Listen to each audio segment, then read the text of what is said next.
Hey everyone, this is Jude here back with another Yu-Gi-Oh video, and today we're taking a look at the Asian English release in Asia. Asian English is targeted towards the Southeast Asian region of OCG. So this allows us to have English text cards that are readable and uh, helps us learn the game better, makes the game more accessible to new players because they can finally read the cards and not have to use Japanese OCG cards for the most part. So, the initial release of the Asian English sets, we got the Dark Magician and Blue Eye structure decks, and on Saturday, as of this recording, which is like I think tomorrow, as of this recording, we're gonna have creation pack number one.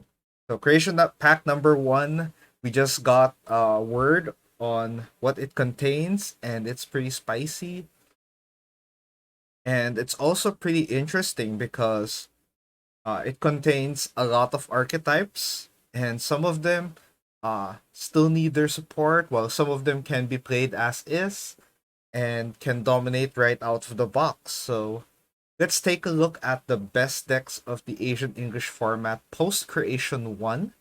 We're gonna rank them up on Tier 1. So Tier 1 is are for the decks that will be competitive right away. Tier 2 uh, and 3, for that matter, they're a bit incomplete, but they're pretty playable, they're solid, they can do the job well. Except that the Tier 1 decks will really give them a harder time. Rogue is we're not gonna add casual here because I think there's so few decks and the power level is still not as high or diverse enough to have a casual tier. But yeah, are the decks that can compete, whether incomplete or not, but need a lot of support in the upcoming sets. And incomplete, we're gonna rank some of the decks that are gonna be really solid, but they need new support. But for the long term, getting them means that you'll have a really powerful set. So some of the incomplete ones here, I can put it in tiers, but there are some incomplete decks here that really need a lot of help as much as possible or as soon as possible once more Asian English sets arrive. So let's get started. So first off, we have Dark Magician, and I'll place it in Rogue tier.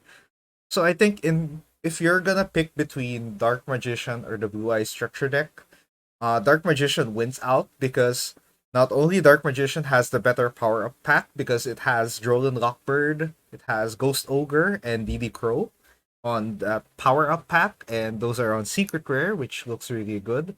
I think the Dark Magician's strategy is way more consistent and pretty solid for beginners. And it can play a really slow grind game strategy, so that's pretty good. And if you're a new player playing, something close to a control build is nice. So it allows you to play the game at a slower pace. That allows you to learn interactions and how to time your own combos and play your lines. So that's pretty good. Next, we have Blue Eyes. I'll put it in the rogue tier here for now. Blue Eyes is solid at times, but right now it still has the problems of being inconsistent because you have a lot of level 8 monsters in your hand and in your deck, so it can brick and it can cause you to lose a lot of games, so it's not as solid right now. But then again, it has Jet Dragon alternative, so it's pretty much complete. So Dark Magician and Blue Eyes are close to full power on this one. Of course, you can add a few of the upcoming Asian English sets of like Age of Overlord and Duelist Nexus to it. But yeah, both of these decks are playable out of the box. Next, we're gonna mention the incompletes here, but for the most part, I think we can put Mikanko to tier 3. So I think Mikanko, especially in a blind second build, even though it's best of 3, I think Mikanko will give opponents a lot of trouble, even though it's not on full power yet, because I think among the three, Mikanko I think has the better chance of being playable at the first wave of its archetype, so that's fine. So Mikanko is a really strong archetype that can quote unquote OTK you by mirroring the damage to your opponent, so that's pretty crazy. So yeah, Mikanko is really good. It has decent equip spells that it can use, really great disruption, and the fact that they can become untargetable and immune to battle destruction and effect destruction. That's gonna be annoying. So yeah, this is gonna be really solid. So next we have Rescue Ace. Rescue Ace is a possible tier 1 threat if it had Preventer and Emergency in the creation pack. But for now, it's in the incomplete because with the upcoming support or with Preventer and Emergency, this becomes tier 1, tier 2, depending on what the other decks are in the meta, and they're really good. But yeah, Rescue is really powerful right now in the OCG. It's tier 1. I think it's also around tier 1, 1.5 in TCG. At worst, tier 2. But then again, full power Rescue Ace is really crazy. So yeah, if Rescue Ace gets all of their cards, this is gonna be really solid. Purity is in the same boat. So right now we only have Wave 1 Purity, so that means it's just one level 1 Purity. The basic exceeds all the memories except for Sleepy. So this deck needs Purity to at least pop off. So without that, we're gonna put it in the incomplete tier. But this will also be a tier 1, tier 2 threat. It's gonna be really good soon. Altergeist, even though this is incomplete, I think Altergeist has a good shout for tier 2. Now, this is my OCG mind speaking, or my OCG mind running, because Altergeist is really good in OCG, especially in Rogue setups, especially because we love control builds here, and Altergeist can play a really slow control grind game that can really annoy the opponent and beat you out in terms of resources and get you advantage by the end of the duel. Even though it's not as complete as it is, you can play the basic control build, which is the original design of Altergeist, and this will still really run well, so that's good. Next we have Infernoble. Infernoble is pretty tough. I think Infernoble can become. I think Infernoble can go up with the rogue tier. Infernoble has much of their engine going. I think what's lacking are the equip spells, the powerful equip spells that they love to use, and some extra deck monsters like Isolde, so Two Tales of Noble Knights. They need that link to pop off crazy. I don't think they have Charlemagne yet, so I think we can put it rogue tier for now. We can put a bottom of rogue just because it's not as complete yet. But yeah, once again, disclaimer: some of the incomplete decks can be tiered, while some of them aren't. So we're just putting them because you want to keep an eye out for the incomplete decks because they're gonna go insane. Next, we have Unchained. So Unchained does not have the Duelist Nexus cards yet, but I think it's a respectable tier 2, even though it does not have the full power support right now. Because Unchained can just go blind second, blow stuff up, and also has a okay turn 1 at times. Depends on the opponent's board and deck matchup.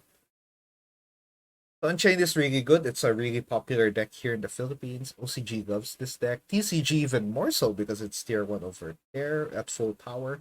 But right now, I think incomplete Unchained can still do a lot of damage. So I think it's gonna be good tier 2 at worst tier 3, but I'll play it tier 2.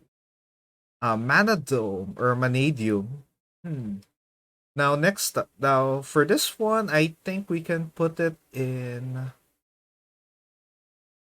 around rogue tier as well because Manadium is a bit incomplete and it needs a lot of generic synchros and extra deck monsters to pop off. It kind of needs cross sheep. I think I'll put it under Infernoble just for now.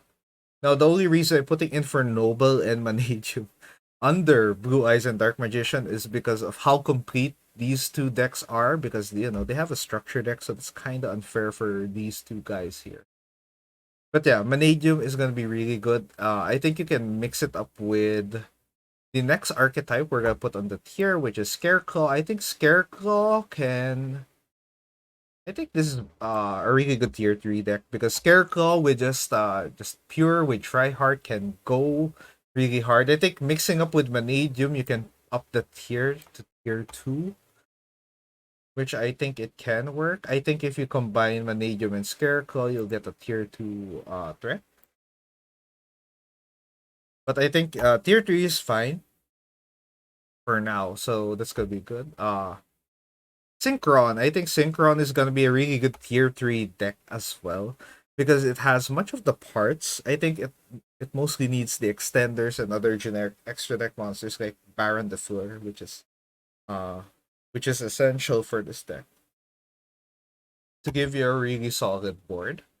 But then again, you have access to much of the Stardust Dragons and Synchron Synchros. So yeah, I think Junk Synchron is gonna be solid. Well, Synchron in general is gonna be okay. I think we can put it's gonna be tricky because these three in tier 3 are gonna do really well. So that's fine.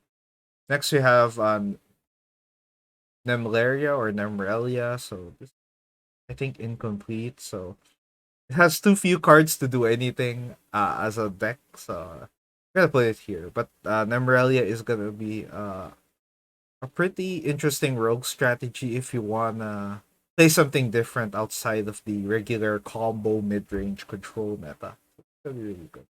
Vegans is in the incomplete tier. If Vegans gets a chance to pop off with like the generic pendulum support and extra deck monsters, this is gonna be scary. But for now, we're gonna put it here because it's incomplete.